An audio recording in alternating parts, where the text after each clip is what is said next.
Hi there and welcome to our Sacred Wisdom series.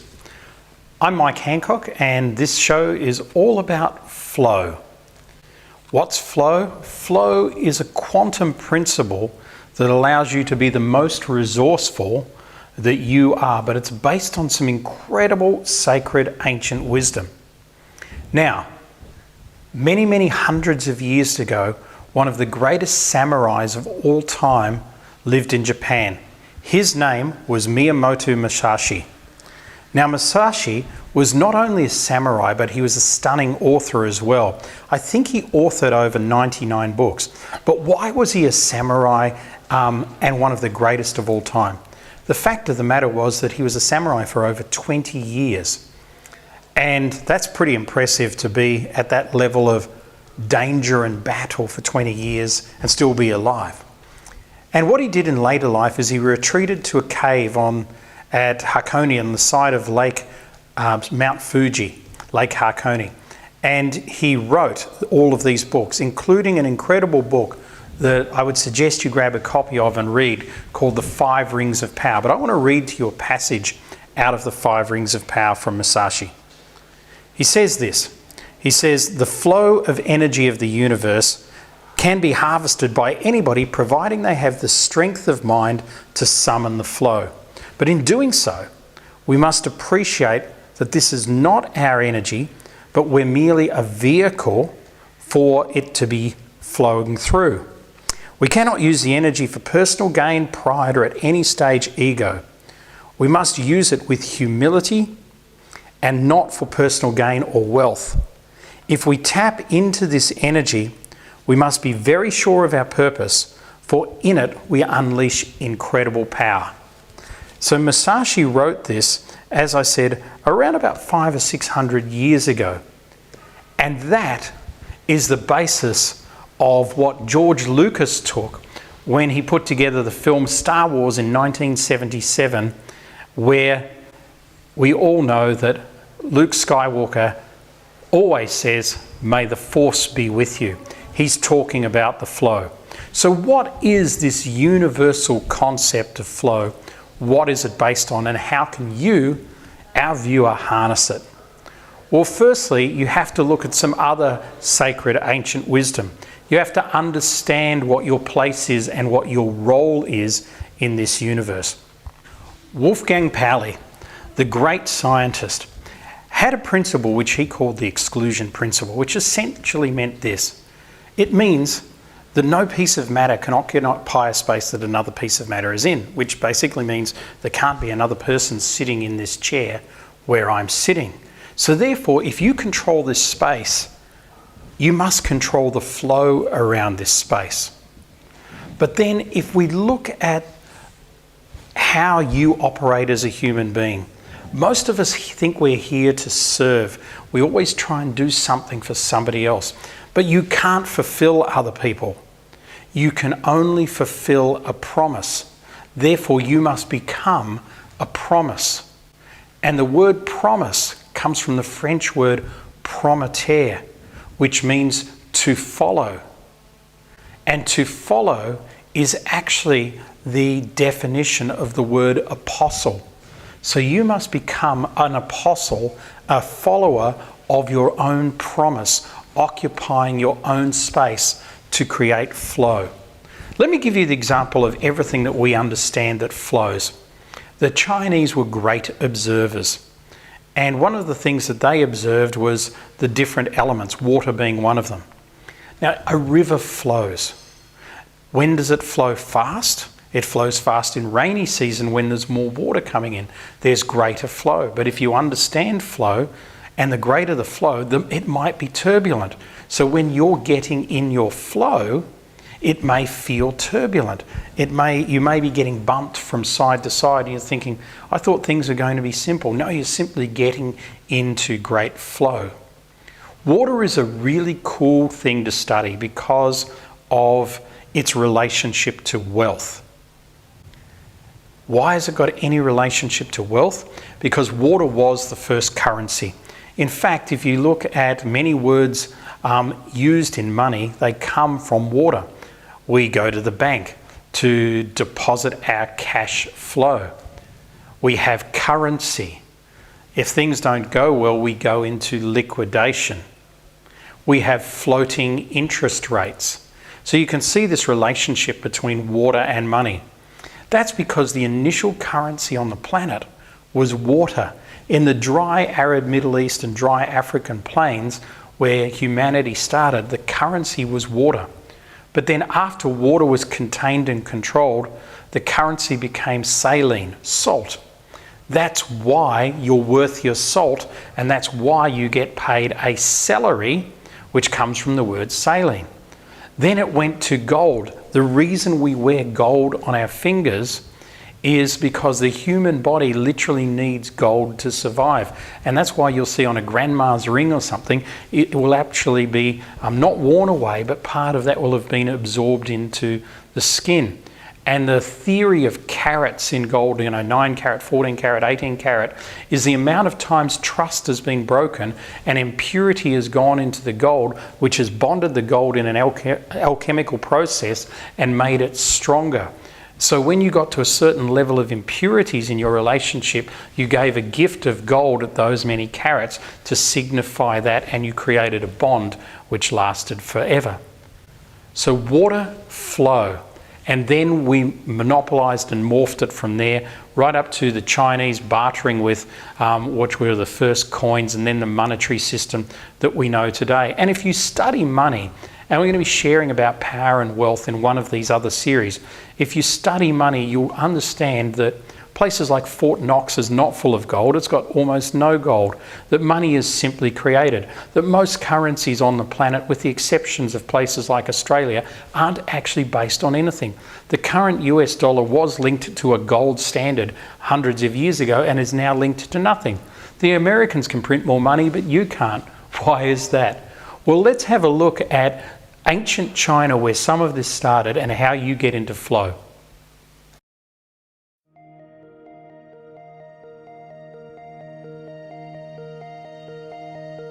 We don't do travel, we do profound life experiences.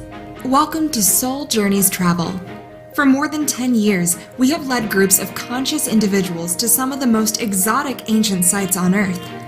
Machu Picchu and Incan empires, Egyptian gods and the pyramids, Mayan prophecies, Viking adventures, On the Trail of the Templars, and even Asia's first spiritual cruise are just some of the spectacular individually crafted tours run here at Soul Journeys.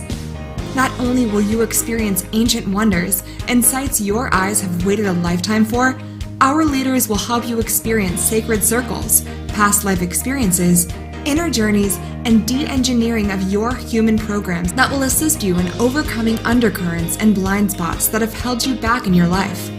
You will experience a deep and true wisdom, and at Soul Journeys, we share the alternative archaeology and research completed by our leaders that will help you understand that much of what you have learned and have been conditioned with is a lie, allowing you to make better and more informed personal decisions in your life from then on. Some of our clients have done up to 8 journeys with us. Why, you may ask? Because at Soul Journeys, we design personal and intimate journeys for your soul to magical ancient sites around the world, coupled with brilliant leadership, wisdom, and coaching. Join us and have a profound life experience. Go to www.rockyourlife.net and click on Soul Journeys. Something pretty significant happened on the earth around 3000 BC. See, in 3110 BC, it was the reign of the first pharaoh in Egypt, Menes, the first king, the first documented one in the line of kings that you'll find on the wall at Abydos Temple. In Mexico, 3114 BC was the start of the Mayan calendar, and it was articulating the 5th Mesopotamian age, which is the age that finished on 21st of December 2012. That 5,000 year period was very significant to the Mayans. And in China, at around about 3100 BC, the Emperor Fu He commissioned a great work. The work is called the I Ching. In the West, we call it the Book of Changes. It's a multi-authored view of the world from the Chinese perspective. In fact, some people actually even call it a map of evolution. Now, the I Ching itself was brought to the West by Richard Wilhelm, who was an understudy to Carl Jung in the early part of the 20th century. He became disillusioned with Jung's views, which came from Freud, which was very much the fact that if you were like your parents, you would grow up exactly the same as your parents. That was Freud's view. Jung had a slightly different view. But Wilhelm and Jung hung out together. Now, Wilhelm gone to China and he found this work, the I Ching, and he brought it back to Jung. And Jung took this work and made it represent against Freud's work. And through that, he created archetypes, first archetypes, the patriarch, the matriarch, the warrior, the record keeper, which is Thoth or Thoth in the Egyptian. And that then became personality styles like the Myers-Briggs indicator, the disc indicator, and numbers of others that are around. But more importantly, and what they overlooked, was that the I Ching was a great representation of the Akashic records, everything that was, everything it is, and everything that ever will be. Let me explain that further for you. You see, the I Ching has 36 hexagrams. A hexagram is made up of 6 lines. On the line, it is either a long straight line like that or a dashed line with 2 dashes. Simply think of it as this: binary code. The 0 and the 1, the same code that every one of our computers, including your latest Apple or Samsung, is made up of, right? It's exactly the same. So when you have a hexagram, there are 64 alternatives of hexagrams, 64 combinations of one line and then a dotted line. So you could have all straight lines. You could have all dotted lines. You could have 3 straight and then 3 dotted. You could have 64 different combinations. And each of those combinations represented an element which the Chinese had observed in nature. For instance, the combination of what's represented in my birth numbers in the I Ching is the word thunder. So thunder, making a great noise, unseen, etc., etc., and they go into what that is. Whereas one of my friends is valley. So it's looking at a great valley and what that is as well. Now, I'm not sure if you actually have realised this or put 2 and 2 together yet, but when you think of 64, where else does 64 hang out? Yes, that's right. The answer is in DNA, found by 2 scientists, Crick and his partner, in the 1950s. Our DNA, the way in which we are encoded, we have 64 common strands of DNA, 32 and 32, which is the same as 32 vertebrae in our spine and 32 teeth in our mouth. Our DNA is all coded. We are a microcosm of the macrocosm. So what the I Ching has done is it's given us a DNA map for every individual based on the Akashic records, that we can study what is our natural flow, the way in which we're to resonate with the world. I'm to resonate as thunder, making a bit of a noise. That's why I'm talking to you now. Whereas other people could be the mountain, they could be the forest, they could be other things that are observed in the world. So from that perspective, let's now look at how we process. Now think of the human brain like this. Think of it like a movie screen. When you go and watch a movie, not so much these days with digital film, but when you go and watch an old film, films had a certain number of frames per second. And so let's just say an average film might have 32 frames per second. And when you watch that film, you see the person doing gestures on that film, just as I'm doing them here, and it looks to be normal, ordinary, even flow. Yet, when you look at each frame, you'll see one gesture is here, then you look at the next frame and it's here, the next frame it's here, the next frame it's here, the next frame it's here. What actually happened? Where's the gap between the 2 frames? That's the part that your mind doesn't see, because at 32 frames per second, all you see is constant motion. Now, if we speed that film up to 64 frames per second, we've got more motion, so what we're seeing now is slow motion. If we halve that film down to 16 seconds, what we see is fast motion. That's the way the old silent movies were done. Remember, they had that really fast step to them. Now, this is the way that our brain processes. Our brain is essentially processing at that 32 frames per second. So, when you see a great sports person, be it somebody like Wayne Rooney or David Beckham or one of the great rugby players in a game where they're going to get tackled or the ball taken off them, or even in cricket, the great Donald Bradman, what they're doing is they're processing much faster. So when they're in their flow on that sporting field, their brain processes so much faster. And you would have had this experience yourself. So here's what happens. You're going along normally and you're on the sporting field, and if you and I are playing about David Beckham, what would be happening is our brain's processing so slow that he's here 1 minute and then he's here the next minute. But for him, we are attacking him like this. It's very similar to the fly. The fly processes so fast, which is why we find it hard to capture the fly, and the fly looks at us and says, why is that human doing so much Tai Chi in front of me? The way in which you can process information is related to the speeding up of your brain, and you can speed that up through meditative processes. That way you can see inside of things and around things and get different perspectives on things, which will heighten your ability to process and heighten the way that you see the world. When we look at it, the Chinese relate great things, even such things as A, E, I, O, U, the vowels. They are related to the 5 elements and to the 5 senses. For example, A, the smell, E, the hearing, so on and so forth. Go and study your natural environment. Do meditative processes. This will step you into flow a little bit more. When we come back, we're going to look at how flow of the human race was seen by the Hopi Indians, and how in modern times with technology we've understood that there is a spiritual and element that is to our human experience which we can't explain, but we know it's there.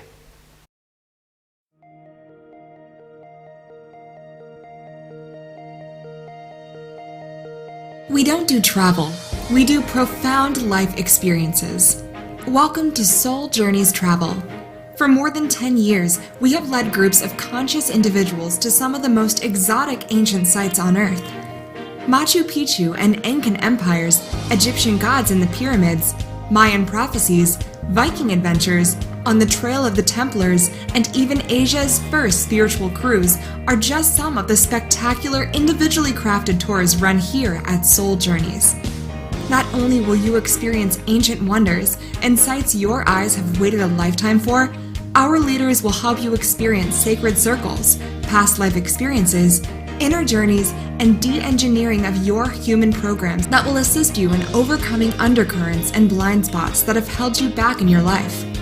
You will experience a deep and true wisdom, and at Soul Journeys, we share the alternative archaeology and research completed by our leaders that will help you understand that much of what you have learned and have been conditioned with is a lie, allowing you to make better and more informed personal decisions in your life from then on. Some of our clients have done up to 8 journeys with us. Why, you may ask? Because at Soul Journeys, we design personal and intimate journeys for your soul to magical ancient sites around the world, coupled with brilliant leadership, wisdom, and coaching. Join us and have a profound life experience. Go to www.rockyourlife.net and click on Soul Journeys. Hi there and welcome back. We're talking about flow, and we've seen how the DNA in our bodies is related to the I Ching, the Book of Changes, and how the Chinese were great studiers of nature. Yet, all the way across in America, for many hundreds of years in New Mexico, in the tribe of the Hopi Indians, there's been a significant rock which has been discussed over all time amongst the leaders. And in the modern world, it's very, very pertinent right now. It's called Prophecy Rock. And when you look at the rock, you see people walking up a hill. And when they get to a certain spot, they can go one way or go the other way. In the Pythagorean Academy, In ancient Greece, Pythagoras called this the why. The point in your life where you get to the road and you have to take the left or the right. And way back at that Pythagorean academy, they studied the why. They said it was the most significant time in a person's life. And this is depicted on the prophecy rock. What the prophecy rock says is that if we keep going as we are as a human race, we will go where there's no food, no resources, no love. But if we change our path and we shift to a path of consciousness, we will be in abundance. There will be family, there will be children, and we will endure. Why am I sharing this? Because now we live in the most important time of history, and it's time for you to choose your flow. You see, in the mid-90s, NASA put up a satellite, a geothermal satellite. It was only up there, and it's still there, and it still does this, as far as I know, every day. It's there to do one real thing: measure human emotion on the planet. Why human emotion? Because emotion is the words energy in motion. Now, that's been up revolving around the earth for the last 20 odd years. And when do you think the little graph that monitors human emotion might have gone in the last 20 odd years? Well, if you're thinking September 11, 2001, you'd be right. On that day, the graph spiked. There was a massive shift all around the globe of consciousness of human emotion. But here's the trick to it. That graph spiked 20 minutes before the first plane hit the Twin Towers, not afterwards. So it was almost as if we, the human beings, felt that energy in motion. We felt something. We felt and relied on our instinct that we knew something was going wrong. And it's irrelevant of our religion, our colour, our race, or our beliefs. It was felt worldwide. And I'm not sure that it was felt because of the 6,000 odd people that were killed, but it was felt because of what that incident created around the world and the legacy of that incident and everything that's happened to us since then. So why am I sharing with you all this? Firstly is that you have a certain flow that you must follow in your life. There are times when your flow will seem turbulent. Often that time is when you're about to hit your greatest flow and where you're moving with almost no effort towards your goal.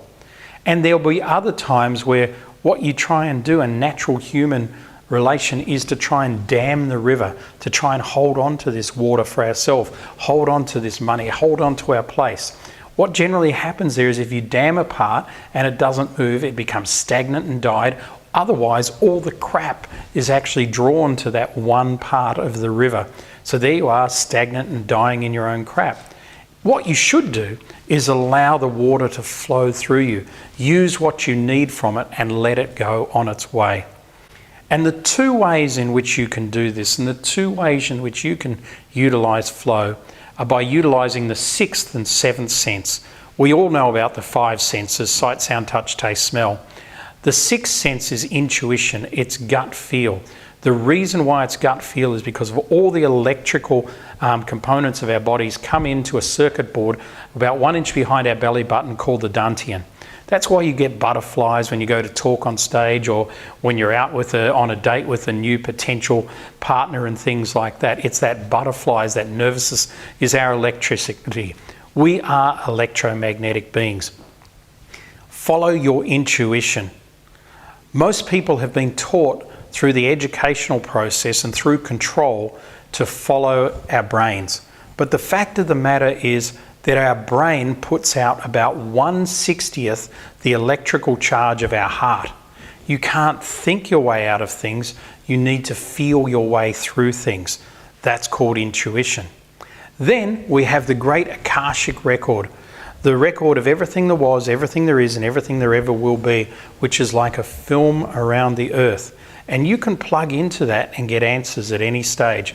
It's that snap when the universe just speaks to you. We call that quantum. Quantum is when you go from here to here and you just don't know how you got there. And it happens to people all over the world. One day somebody's a nobody, next day they're a somebody. One day somebody's broke, the next day they're a millionaire or even a billionaire.